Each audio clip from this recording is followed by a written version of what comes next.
મેં મારી ભક્તિની શીખવાડી, કોઈને નથી શીખવાડી, કોઈને શીખવાડીશ નહીં. કારણ કે હું બ્રહ્માણી બોલું, કાળકા બોલું, જોગણી બોલું, ખોડિયાલ બોલું, તમારી સતી બોલું, તમારી જોગણી બોલો, તમારી બુટ્ટ બલાટ અને બૈચરા બોલું છું. તમને તમારી માનો બેટો કરાવો. દુનિયાની પાસે લડવાનું થાય તો હું મેલડી લડી લઈશ, પણ દરેક સંપ્રદાયમાં ગયેલા પાછા વાળીની કુળદેવીનો ભેટો ના કરાવતો કર્યું. મારા અવતારમાં ખોટ પડે, હું મેલડી છું.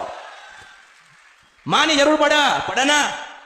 આજે તમે ગર્વથી કહેતા હોય ને કે ફલાણો મારો દાદો ભક્તિ કરીને ગયો છે, તો યાદ રાખજો એને માએ જન્મ આપ્યો હતો.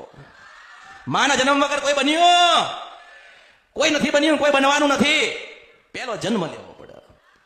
કૃષ્ણ ભગવાન હતા તોય માની જરૂર પડી હતી. હું સદાના માટે કહું છું, એને તો બે ની જરૂર પડી. આપણે બે ની જરૂર પડી હતી. એક તો બેઠી હતી ખોડિયાલ, બીજી હુતી હતી હું મેરડીને પાછી જાગી. મને એવું સજ નહીં કે મારા દીવા કોણ કરશે, મારા દીવા ક્યારે થશે, મારો દીવો કોણ કરશે, મને એવી પડી જ નથી. મારે તો તમારી ખોડિયાલને રાજી કરીને ભગવાનના ઘેર જવું છું. મેળવી છે તમારી બ્રહ્માંડીના સુખ પડ્યું છે, એ સુખ તમને આલીન મારે સુખ જોઈએ છે, એ સુખ તમારું જ છે.